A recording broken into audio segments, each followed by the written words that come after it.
Pag bumabiyahe ako kay Angkas, minsan may natatapat at natatapat talaga na kung mag-tip, galante magbigay. Talagang nalibre na yung gas ko sa buong biyahe ko na to. Pero bago ko matanggap yung magandang tip sa araw na to, yung unang booking ko, nakilala niya kaagad ako. Yung pinsan daw niya, yung isasakay ko. Yun nga lang, pagdating ko rito, hindi nakuha na ng video yung nagbook, aray ko. Pero binigyan ko naman siya ng sticker bilang pasasalamat sa pagkilala. Tapos dumiretso na kami rito sa shortcut na daan ng sakay kong pasahero. Suggest to ni sir, kaya dumaan kami dito. Pabor naman sa akin to kasi nakatipid ako ng ilang kilometro. Kaya halos 15 minutes lang yung naging biyahe namin dito ni sir. Binayaran niya na ako ng 100. 100, kaya nagkatip agad ako dyan ng 15 pesos. At habang sumasagap ako for next booking, may tumawag sa akin ditong isang Angkas biker. Binigyan ko kagad siya ng sticker tapos nagpa-picture na din siya sa akin. After niya, nagpaalam na ako kay Paps. Pupunta muna ako sa area kung saan alam kong may booking. Kaso nga lang, mamihan yung naispatan ko, kaya re-refillan ko na lang muna yung panggilid ko. May dumapo rin dito na isang Move It biker, nakilala rin niya ako. Saktong-sakto nga to, napakasarap yung mainit na sabaw habang bumubuhos yung malakas na ulan. Kaya natenga muna kami ni Paps dito, ginawa pa niyang pampalipas oras yung mga video ko. Maya-maya, nagpaalam na rin ako rito. Minahina na rin kasi yung ulan, kaya ready na ako for next booking. Angkas padala naman yung tatrabahuin ko sa mga oras na to. Kaya pinuntahan ko na kagad yung nagbook clothing, yung nasa description ng ipapadala niya. Bago ako umalis, nagpaalam ako kay ma'am kung okay lang makita siya sa video. Okay naman siya. Kaya nung nasecure ko na yung padala niya sa loob ng GB box ko, umalis na ako rito sa area nila. Umaambon-ambon pa sa mga oras na to, pero all goods in the hood lang kasi naka-raincoat naman ako. Pagdating ko naman dito sa drop-off location, sakto namang inaabangan na ako dito ng paghahatiran ko. 230 pesos yung kinita ko sa booking na to. Naka-auto accept ako at nasa Makati rin ako, kaya automatic may next passenger na agad ako. Umaambon-ambon pa, kaya niraincoatan ko dito si ma'am. Pinunasan ko rin muna yung upuan bago pa upuin si ma'am. Malapit lang pala tong paghahatiran ko sa MRT Buendia Station lang. Kaya halos 10 minutes lang yung naging biyahe namin. Nandito na agad kami sa aming pupuntahan. Nagbayad naman agad siya dyan, saktong 58 pesos. At syempre, tulad ng nakasanayan, bago umalis si ma'am, in-inform ko siya na nagba-vlog-vlogan ako. Nagdire-diretso na yung booking ko dito. Dito lang rin sa Makati, nakapaghatid ako na may presyuang 56 pesos. Panglimang booking, pahilpuyat, 66. Pero nag-add ng tip dyan si sir ng 25 pesos. Pinasukan rin ako ng pamandaluyong na may presyuang 87 pesos. Kain muna ulit ako, guys. Nakaramdam ulit ako ng gutom, kaya kumain muna ako dito sa isang karinderya. After nyan, dito na ako pinasukan ng nagpa-star-star sa aking mga mata. 197 yung fare, abay 203 pesos naman yung tip. Buti nga hindi to trip booking or double booking, talagang isang apps lang yung binook ni sir. Kaya nung nakita ko dito si sir sa pick up location niya, sinakay ko agad siya at chinek ko na yung mapa. 13 kilometers yung distansya, 1 oras at 3 minuto naman yung itatagal namin sa kalsada base sa data na inilabas ng mapa. 1 oras daw mahigit, pero masyadong maluwag ngayon yung kalsada. Maluwag, kaya hindi na kami inabot ng 1 oras nang marating namin tong entrance ng subdivision nila sir. Nag-iwan lang ako ng ID sa guard, tapos dumiretso na kami rito sa drop-off location ng aking pasahero. Yung payment ni sir, saktong 400 pesos yung binigay niya, kasama na yung tip. Maraming salamat sa pasobra mong bayad sir, pang gasolina ko na to. Pag swipe ko ng drop-off, may pumasok agad sa akin na booking dito lang rin sa Cainta. Kaso pagdating ko rito, sakay na ng iba yung pasahero ko. Duda na kaagad ako, sabay cancel, talagang aray ko.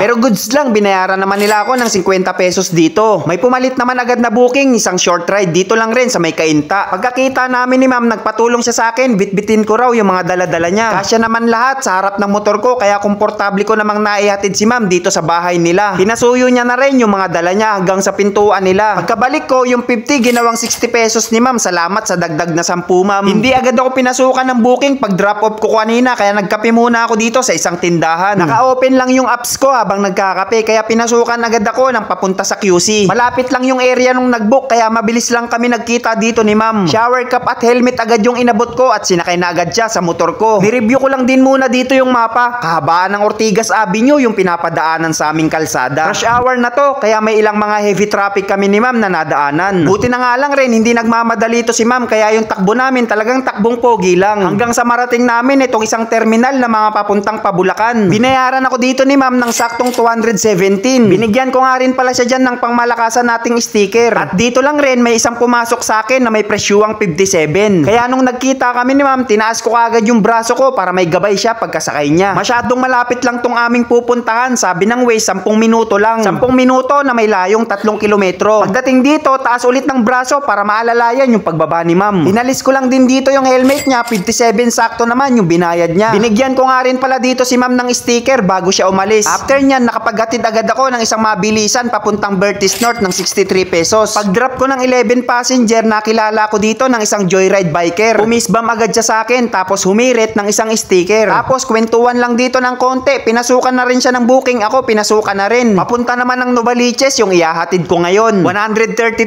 pesos papunta doon. Sinakay ko na rin kaagad si ma'am pagkasuot niya ng shower cap at helmet. Pagkasabi naman ni ma'am na okay na yung silinyador ay piniga ko na. Dito na kami kumanan sa EDSA. Sinundan ko lang yung mapa, dumanding kami ng Mindanao at Quirino. Maluwag na yung daan sa mga oras na to, kaya makalipas ang 27 minutes nakarating na kami dito. 132 pesos yung total fare, ginawang 140 ni ma'am. Kaya yung binayad niya sa aking 200, sinuklian ko siya ng 60 pesos dyan. Umalis agad ako dun sa area kasi pumapatak-patak na yung ulan. At sumilong na muna ako dito sa gilid ng daan. Salita ako ng salita rito, walang lumalabas na boses sa X3, aray ko. Mahirap talaga pagka nabasa yung camera, talaga magkakaproblema. At habang nagpapatila ng ulan, may isang follower na lumapit sa akin at nangingi ng sticker. Shoutout sa'yo, Mark Erwin. Mag-ingat ka palagi sa pagmamaneo, mabuhay ka. After nyan, maya-maya tumila na rin yung ulan, kaya umalis na ako rito sa aking sinilungan. Yung mga solid followers nga pala natin dyan na laging nagpapa-shoutout, na laging nagko-comment. Pag nag-live na lang ulit ako, tsaka ko kayo isa-shoutout lahat isa-isa. Hindi kasi kaya isingit lahat sa vlog, talagang sobrang daming nagpapa-shoutout. Kaya abang na lang sa next live, isa-shoutout ko kayo. So paano ba yan? Hanggang dito na lang muna, kita-kits na lang tayo sa next vlog ko. At dahil dyan, for more video, follow pa more.